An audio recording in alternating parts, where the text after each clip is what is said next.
Hi everyone, నేను గీత. ఇవాళ topic వచ్చేసరికి సరైన జీవిత భాగస్వామిని ఏ విధంగా సెలెక్ట్ చేసుకోవాలి. ఎందుకు అంటే అసలు ఇప్పుడు ఎక్కడ చూసినా కూడా మా లైఫ్ పార్ట్నర్ కరెక్ట్గా లేదు, మీ రిలేషన్షిప్లో ఉండేవాళ్ళు కరెక్ట్గా లేరు, నా లవ్ లైఫ్ కరెక్ట్గా లేదు, ఇలా అని చెప్పి సఫర్ అవుతూ ఉంటున్నారండి. ఎక్కడ చూసినా కూడా విడాకులు, బ్రేకప్లు ఇలాంటివే చూస్తూ ఉన్నాము. బట్ మ్యారేజ్ చేసాక కొన్ని రోజుల తర్వాత సరిపడక మళ్ళీ ఇద్దరు డైవర్స్ తీసుకోవాల్సి వస్తుంది. ఎందుకు ఇవన్నీ జరుగుతున్నాయి అంటే ఎక్కువ అవే కనిపిస్తున్నాయా ఏంటి, మనకి వేరే ఏం కనిపించట్లేదా అంటే డెఫినెట్లీ అవే కనిపిస్తున్నాయి. ఎందుకంటే అవే చూస్తున్నారేమో. పోనీ అవి చూడకుండా మంచిగా ఉన్న భార్యాభర్తలను చూడొచ్చు కదా. మంచిగా ఇద్దరు పిల్లలతో భార్యాభర్తలు హ్యాపీగా ఉండే కుటుంబాలు కూడా చాలానే ఉన్నాయి కదా. మరి వాళ్ళందుకు హ్యాపీగా ఉంటున్నారు, మరి ఈ కొంతమంది ఎందుకు డైవర్స్ తీసుకుంటున్నారు అంటే అండర్స్టాండింగ్ లోపం వల్ల, అంటే జీవిత భాగస్వామిని కరెక్ట్గా సెలెక్ట్ చేసుకోవడం వల్ల. ఎవరైనా సరే విడిపోవద్దు, కలిసి ఉండాలని సెలెక్ట్ చేసుకుంటారండి. బట్ కొన్ని మిస్అండర్స్టాండింగ్స్ వలన ఇలా జరగాల్సి వస్తుంది అనమాట. అందువల్ల మనం మంచి చూసుకుంటే మంచిగా కనిపిస్తుంది, చెడు చూసుకుంటే చెడే కనిపిస్తుంది. మీరు ఎప్పుడు విడిపోయారు, వాళ్ళు విడిపోయారు, అందరు విడిపోయారంటే అందరు విడిపోతున్నారు, మనం విడిపోకూడదనే ఆలోచన మనకు కూడా కలిగేటట్టు ఉంటున్నాయన్నమాట. వీడియోస్ ఇవాళ రేపు చూస్తుంటే సోషల్ మీడియాలో. అలా కాకుండా మంచి వీడియోస్ చూడండి, మంచిగా కలిసిన భార్యాభర్తలను చూడండి, పిల్లలతో హ్యాపీగా ఉన్న భార్యాభర్తలను చూడండి, మంచి ఆలోచన కలుగుతాయన్నమాట. అందువలన మంచి జీవిత భాగస్వామిని సెలెక్ట్ చేసుకోవాలంటే ఎన్ని పాయింట్లు ఫాలో అవ్వాలి అంటే, ఇప్పుడు ఏబీసీ జ్యూస్ అనేది మనం చెప్తాం కదా గ్లామర్ కోసమని. ఏబీసీ జ్యూస్ అనేది గ్లామర్ కోసమే కాదండి, ఏబిసిడిఎఫ్ ఫార్ములా అనేది ఒకటి నేను చెప్తానండి, ఫాలో అవ్వండి. కొంతవరకైనా సరే మనం ఇలాంటి జీవిత భాగస్వామిని సెలెక్ట్ చేసుకుంటే మీరు లైఫ్ అంతా పిల్లలతో హ్యాపీగా ఉండొచ్చు అనమాట. మామూలుగా ఫ్యామిలీ అంటే ఓన్లీ భార్యాభర్తలే కాదండి, కుటుంబం కూడా ఉంటుంది. కుటుంబ పరువు పోకుండా మీ వాల్యూ పెరిగేటట్టు, మన రిలేషన్షిప్స్ కూడా ఉండేటట్టు చూసుకోవాలంటే ఇలాంటి టిప్స్ అన్ని ఫాలో అవ్వండి. ఫ్యామిలీతో లైఫ్ అంతా హ్యాపీగా ఉండొచ్చు అనమాట. ఎలాంటి జీవిత భాగస్వామిని సెలెక్ట్ చేసుకోవాలి. Okay, yes. మనకి ఈ జీవిత భాగస్వామి లైఫ్ పార్ట్నర్ అనేది ఎవరైనా సరే అండి మంచిగా అన్నీ చూసే చేస్తూ ఉంటారండి. ఇది రిలేషన్షిప్ అవ్వచ్చు, లవ్ లైఫ్ అవ్వచ్చు, అండ్ భార్యాభర్తలు సెలెక్టింగ్ విషయంలో కావచ్చండి.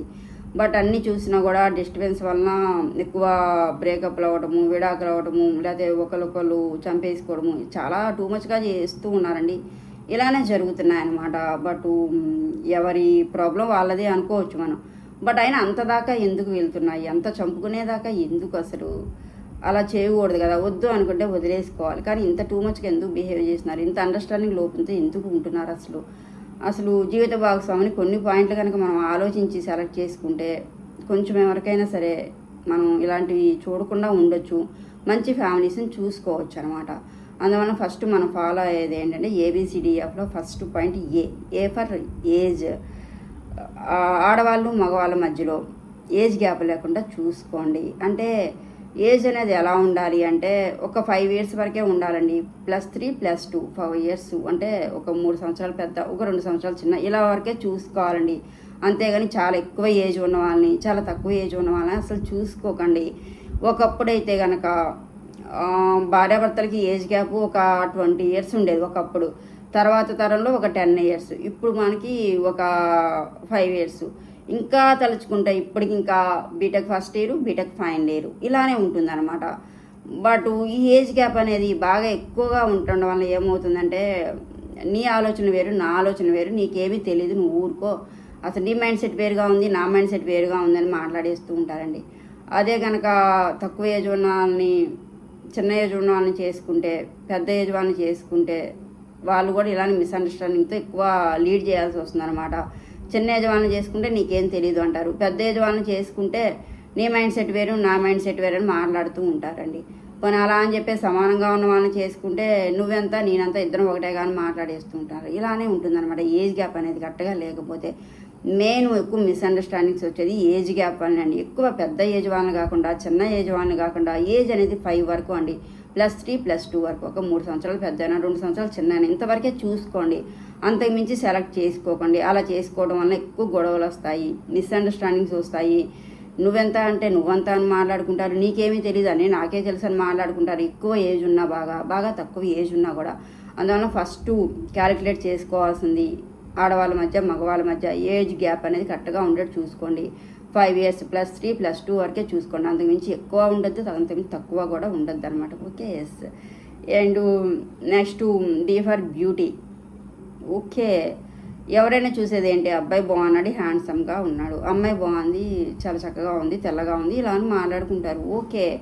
ఎంతవరకు ఈ బ్యూటీ అనేది ఇన్నర్గా బ్యూటీగా ఉండాలా, అవుటర్ బ్యూటీ కరెక్ట్గా ఉండాలంటే డెఫినెట్లీ అవుటర్గా బాగుండాలని. ఇన్నర్ బ్యూటీ అనేది చూడడానికి జస్ట్ లుకింగ్ బాగుంటే చాలు, అంతేగాని చాలా బాగుండాలంటే ఇక్కడ మనం ఏమన్నా సూపరా, అవతల వాళ్ళు సూపర్గా కావాలని కోరుకోవడానికి కూడా మీరు ఒకసారి చూసుకోండి. బట్ ఇన్నర్ బ్యూటీ బాగుంటేనే మీ ఫ్యామిలీ లైఫ్, వచ్చిన ఆడవాళ్ళు కానివ్వండి, మగవాళ్ళు కానివ్వండి, మిమ్మల్ని లైఫ్ అంతా హ్యాపీగా చూసుకుంటారనమాట. అవుటర్ బ్యూటీ అనేది కొన్ని రోజులే ఉంటుందండి, ఎంత అందంగా ఉన్నా కూడా. అందుకని ఇన్నర్ బ్యూటీని చూసుకోండి. ఇన్నర్ బ్యూటీ ఉంటే వచ్చిన వాళ్ళు మీ లైఫ్లో మిమ్మల్ని లైఫ్ అంతా హ్యాపీగా చూసుకుంటూ ఉంటారండి. బట్ మనకి ఇన్నర్ బ్యూటీ ఎలా తెలుస్తుంది అంటే, ఇప్పుడు ఇది ఎలా అంటే, ఇప్పుడు మన ఏదన్నా ఇప్పుడు ఎవరా రేపు ఎక్కువ కాంటాక్ట్స్ ఉంటూనే ఉన్నాయి కదా, మ్యారేజ్కి ముందు కానీ రిలేషన్షిప్ ముందు కానీ, మనం వాళ్ళతో ట్రావెల్ చేసినప్పుడు, ట్రావెలింగ్ ప్రాసెస్లో ఎటైనా బయటకు వెళ్ళినప్పుడు, అలాగే ఎగ్జాంపుల్ ఏదైనా రెస్టారెంట్కే వెళ్ళారనుకోండి, ఆ బేరాన్ని పిలవడానికి ఇట్రా ఒకసారి అని చెప్పేసి పిలిచే పిలుపుకి బాబు ఒకసారి ఇట్రా ఆర్డర్ తీసుకోవడానికి, ఇలా చిన్న చిన్న ఎగ్జాంపుల్స్ చూసుకోవచ్చు అనమాట. వాళ్ళ యాటిట్యూడ్ ఎలా ఉంది, వాళ్ళ బిహేవియర్ ఎలా ఉంది, వాళ్ళ మైండ్ సెట్ ఎలా ఉందనేది మనకు తెలిసిపోతుంది అనమాట. ఆ బ్యూటీ అనేది ఇన్నర్గా ఉందా. పైకి చూడడానికి అందంగా ఉంటారు, లోపల బ్యూటీ అనేది కరెక్ట్గా లేదనుకోండి, ప్రౌడ్గా ఉన్నా, యాటిట్యూడ్గా ఉన్నా, మీతో మింగిల్ అవ్వకపోయినా కూడా వాళ్ళు మీ ఫ్యామిలీతో ఏం మింగిల్ అవుతారు, అవ్వలేరు కదా. అందువల్ల అవుటర్ బ్యూటీని చూసుకోండి, వాళ్ళు మంచిగా ఉన్నారా లేదా, వాళ్ళ మాట తీరు ఎలా ఉంది, అసలు వాళ్ళు కూల్ పర్సనా, ర్యాష్ పర్సనా, ఇలాంటివన్నీ మీకు ట్రావెలింగ్లో తెలుస్తుంది అనమాట. అందువల్ల అవుటర్ బ్యూటీని చూసి మోసపోకండి, ఇన్నర్ బ్యూటీ బాగుండేటట్టు చూసుకోండి. బయట కనిపించే అందము ఎవరికైనా సరే అండి, కొన్ని రోజులే అనమాట, కొన్ని రోజుల తర్వాత ఎవరికి ఉండదు. జస్ట్ లుకింగ్ బాగుంటే చాలు, అలా అని బాగున్నాను చేసుకోవాలా అలా అని కూడా చెప్పట్లేదు నేను. లుకింగ్ చూడడానికి బాగుంటే చాలండి. మెయిన్ అవుటర్ బ్యూటీనే చూసుకోండి. అవుటర్ బ్యూటీ బాగున్న వాళ్ళే మీకు లైఫ్లో ఎలాంటి ప్రాబ్లమ్స్ వచ్చినా కూడా మీ లైఫ్ పార్ట్నర్, ఆడవాళ్ళు కానివ్వండి, మగవాళ్ళు కానివ్వండి, లైఫ్ అంతా మిమ్మల్ని హ్యాపీగా చూసుకుంటారు, మిమ్మల్ని, మీ కుటుంబాన్ని, మీ పిల్లల్ని కూడా. Okay. Yes. And next one C for character. Okay. Character కూడా మెయిన్ ఇంపార్టెంట్ కదండి. క్యారెక్టర్ లేకపోతే ఎందుకు, వేస్ట్ కదా. క్యారెక్టర్లో మనకు చాలా వస్తూ ఉంటాయన్నమాట. ఫస్ట్ ఏంటంటే నిజాయితీ, హానెస్టీ అనమాట. ఇది మెయిన్ ఇంపార్టెంట్. వాళ్ళు అసలు కరెక్ట్ పర్సనా లేదా, హానెస్టీగా ఉన్నారా లేదా, ఈ క్యారెక్టర్లోనే మనకు తెలిసిపోతాయండి. వాళ్ళలో మీరు మాట్లాడినప్పుడు అసలు వీళ్ళు అబద్ధాలు చెప్తున్నారా, నిజం చెప్తున్నారా, వాళ్ళ క్యారెక్టర్ ఎలా ఉంది ఏంటి అనేది మనకు అర్థమైపోతుంది అనమాట. నిజాయితీ ఉన్న వాళ్ళు ఎప్పుడు లైఫ్ అంతా హ్యాపీగా చూసుకుంటారండి. ఆడవాళ్ళు మగవాళ్ళని కానివ్వండి, మగవాళ్ళు ఆడవాళ్ళని కానివ్వండి, క్యారెక్టర్ బాగుండేటట్టు చూసుకోండి. వాళ్ళు క్యారెక్టర్ లేదనుకోండి, వాళ్ళు మనకు తెలిసిపోతుంది కదా వాళ్ళు ఎలాంటి క్యారెక్టర్ ఏంటి అనేది ట్రావెలింగ్లో. బట్ ఆ క్యారెక్టరు కరెక్ట్గా ఉండేటట్టు చూసుకోండి. ఎక్కువ అబద్ధాలు చెప్తున్నారా, మ్యానిపులేట్ చేస్తున్నారా, నిజాయితీగా ఉంటున్నారా లేదా, ఇలాంటివన్నీ మన క్యారెక్టర్లో తెలిసిపోతాయండి. అందువల్ల మెయిన్ క్యారెక్టర్ మంచిగా ఉండేటట్టు చూసుకోండి. ఆడవాళ్ళకి కానివ్వండి, మగవాళ్ళకి కానివ్వండి, main character very very important అనమాట. ఓకే. ఎస్. అండ్ నెక్స్ట్ అనేసరికి డీ ఫర్ డౌరీ. కట్నం. కట్నం ఇవ్వడం తప్ప ఉప్ప పక్కకు పెట్టేసుకోండి. బట్ కట్నం కోసం వేధించేవాళ్ళు, సాధించేవాళ్ళు, పెళ్ళై చాలా సంవత్సరాలైనా సరే ఇంకా డబ్బులు అనే ఫ్యామిలీస్ కూడా ఉంటూ ఉన్నాయండి. బట్ డౌరీ విషయంలో ఇలాంటి ముందు కనుక మీకు అర్థమైపోతుంది అన్నమాట. పెళ్ళిళ్ళలోనే మీకు తెలిసిపోతుంది వాళ్ళు డబ్బు మనుషులా కాదా అని చెప్పేసి. అలాంటి పద్ధతి వాళ్ళకు ఉంటే మాత్రం మీరు కంపల్సరీ క్యాన్సిల్ చేసేసుకోండి. తర్వాత ఫ్యూచర్లో కూడా మీకు చాలా ప్రాబ్లమ్స్ వస్తాయండి ఇలాంటి వాళ్ళ వలన. అందువలన డౌరీ విషయంలో తీసుకోవడం తప్పు ఒప్పు పక్కకు పెట్టేసి ఆ ప్రాసెస్లో అసలు వాళ్ళు డబ్బు మనుషులా కాదా అనేది మనకు అర్థమైపోతుంది అనమాట. వాళ్ళు డబ్బు మనుషులు అనుకుంటే ఫ్యూచర్లో కూడా మనకి ఇబ్బంది ఎదురవుతుంది అనుకున్నప్పుడు మీరు ఆ సంబంధాన్ని క్యాన్సిల్ చేసేసుకోండి ఎవరైనా సరే. Okay. Yes. And next one E for education, study అనమాట. మనకి ఈ స్టడీ ఎలా ఉంటుందంటే, ఇప్పుడు ఎడ్యుకేషన్ ఫ్యామిలీస్ ఒకలాగా ఉంటుంది మైండ్ సెట్, ఫార్మర్ ఫ్యామిలీస్ ఒకలాగా ఉంటుంది అనమాట. ఎడ్యుకేషన్ ఫ్యామిలీస్లో వాళ్ళని తీసుకెళ్ళి ఫార్మర్ ఫ్యామిలీలో వేసిన ఫార్మర్ కుటుంబాల నుంచి తీసుకెళ్ళి ఎడ్యుకేషన్ ఫ్యామిలీలో ఉంచినా కూడా ఎక్కువ మింగిల్ అవ్వలేరు అనమాట. బట్ చాలా కష్టపడాల్సి వస్తుంది. ఏదో ఒక మాటలు అంటూ ఉంటారు వాళ్ళని వీళ్ళు కానీ వీళ్ళు వాళ్ళని కానివ్వండి, అమ్మాయి అబ్బాయిని కానివ్వండి, అబ్బాయి అమ్మాయిని కానివ్వండి. నువ్వు రైతు కుటుంబాన్ని నుంచి వచ్చావు, నువ్వు నాకు ఎక్కడ సూట్ అవుతాను వీళ్ళు అనొచ్చు. అండ్ నువ్వు అసలు చదువుకోలేదని చెప్పేసి వాళ్ళు అనొచ్చు. ఇలాంటివన్నీ వస్తూ ఉంటాయన్నమాట. అందువల్ల ఎడ్యుకేషన్ అది మీరు రిలేషన్ కలుపుకునేటప్పుడు కరెక్ట్గా చూసుకోండి. ఇప్పుడు డాక్టర్స్ ఫ్యామిలీ ఉంటుంది, వాళ్ళందరూ ఒక వే ఆఫ్ మైండ్ సెట్తో ఉంటారు. లాయర్స్ ఫ్యామిలీ ఒక వే ఆఫ్ మైండ్ సెట్తో ఉంటారు.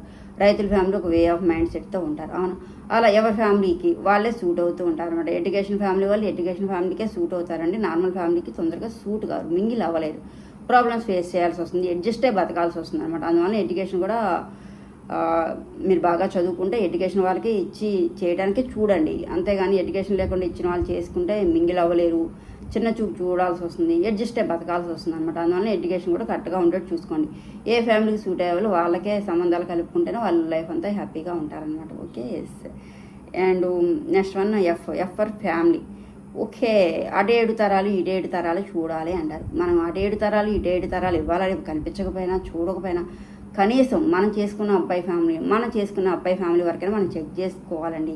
వాళ్ళ ఫ్యామిలీ ఎలాంటిది, వాళ్ళ బ్యాక్గ్రౌండ్ ఎలాంటిది, వాళ్ళు ఎలాంటి వాళ్ళు, అసలు వాళ్ళ బిహేవియర్ ఎలా ఉంటుంది, వాళ్ళ చుట్టుపక్కల వాళ్ళతో ఎలా ఉంటారు, ఇవన్నీ కూడా మనం చెక్ చేసుకోవాల్సిందే అండి. వాళ్ళ రేపు దాన్ని బట్టి కూడా ఫ్యూచర్ అనేది బాగుంటుంది అనమాట. అసలు దాంట్లో మనం మింగిల్ అవుతామా లేదా, మింగిల్ అవ్వగలమా లేదా అనేది కూడా మనకు తెలుస్తూ ఉంటుందండి. ఫ్యామిలీ బ్యాక్గ్రౌండ్ 7 తరాలు చూసుకోకపోయినా సరే, ఒక్క తరం వరకైనా సరే అమ్మాయి ఫ్యామిలీ వెనక ఏముంది, అబ్బాయి ఫ్యామిలీ వెనక ఎవరున్నారు ఏంటి, వాళ్ళ బిహేవియర్ ఏంటి, వాళ్ళ కల్చర్ ఏంటి అనేది కంపల్సరీ తెలుసుకొని మీరు పెళ్లి చేసుకోండి, లేకపోతే రిలేషన్ పెట్టుకోండి. అప్పుడే మీ లైఫ్ అనేది హ్యాపీగా ఉంటుందండి. ఇవన్నిటితో పాటు ఏంటంటే మెయిన్ ఫస్ట్ మన గురించి మనం కూడా తెలుసుకోవాలన్నమాట. మీరేంటి, మీ చదువు ఏంటి, మీ క్యారెక్టర్ ఏంటి, మీ గోల్స్ ఏంటి, మీ అచీవ్మెంట్స్ ఏంటి అనేది మీరు తెలుసుకోండి. అప్పుడు మీ గురించి మీరు తెలుసుకున్నాక అవతల పర్సన్ గురించి మీకు ఆలోచన వస్తుంది. నా గోల్స్ ఇవి, నా ఎడ్యుకేషన్ ఇది, నేను ఇది రీచ్ అవ్వాలనుకున్నాను, నా రీచ్కి నా ఎడ్యుకేషన్కి వాళ్ళు సూట్ అవుతారా లేదా అని వాళ్ళ గురించి కూడా మీకు ఆలోచించుకోవడానికి డెసిషన్ అనేది కరెక్ట్గా వస్తుందన్నమాట.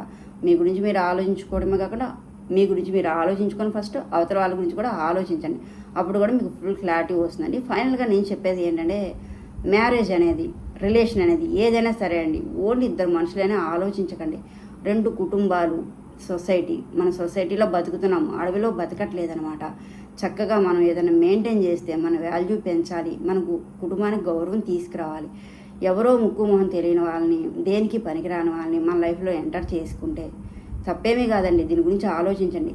మీ ఇద్దరి వరకే హ్యాపీగా ఉంటారు, అది కూడా కొన్ని రోజులే ఉంటారు. మీకన్నా తక్కువ వాళ్ళు మీరు సెలెక్ట్ చేసుకుంటే మిస్అండర్స్టాండింగ్ డెఫినెట్లీ ఉంటాయి, కరెక్టింగ్ అవన్నీ కొన్ని రోజులే ఉంటాయండి. మీ లైఫ్ అంతా బాగుండాలంటే మీకు సూట్ అయ్యే వాళ్ళని, మీ వాల్యూ పెరిగే వాళ్ళని మీరు చెప్పుకున్నా కూడా పలానా వాళ్ళని నేను చేసుకున్నాను, పలానా వాళ్ళతో రిలేషన్లో ఉన్నాననే గర్వంగా ఉండేది చూసుకోవాలి. కానీ అర్థం లేకుండా కనెక్ట్ అయ్యామనే ఒక మీనింగ్తో మీరు చేసుకుంటే లైఫ్ అంతా ఇన్ఫీరియారిటీ కాంప్లెక్స్తో బతకాలి, చులకనగా బతకాలి, మీరంటూ వాల్యూ లేకుండా బతకాలి, అంత అవసరం మీకు లేదు. ఇలాంటివన్నీ ఫాలో అవ్వండి. చక్కగా లైఫ్ అనేది బాగుంటుంది. పిల్లలతో లైఫ్ అంతా హ్యాపీగా ఉంటారు. మంచి వీడియోస్ చూడండి. కుటుంబంతో కలిసి విడిపోకుండా ఉన్న జంటలు చాలామందే ఉన్నారన్నమాట. వాళ్ళందరినీ చూసి మంచి ఇన్స్పిరేషన్గా మారండి. వాళ్ళు విడిపోతున్నారు, వీళ్ళు విడిపోతున్నారు అనుకోకుండా ఈ లైఫ్లో మీకు ఈ టిప్స్ ఫాలో అవ్వండి. మీ లైఫ్ అంతా పిల్లలతో ఫ్యామిలీతో హ్యాపీగా ఉంటారు. జీవిత భాగస్వామిని ఈ విధంగా సెలెక్ట్ చేసుకోండి అందరూ. ఓకే, వీడియో నచ్చితే లైక్ చేయండి, షేర్ చేయండి, సబ్స్క్రైబ్ చేయండి. Thank you.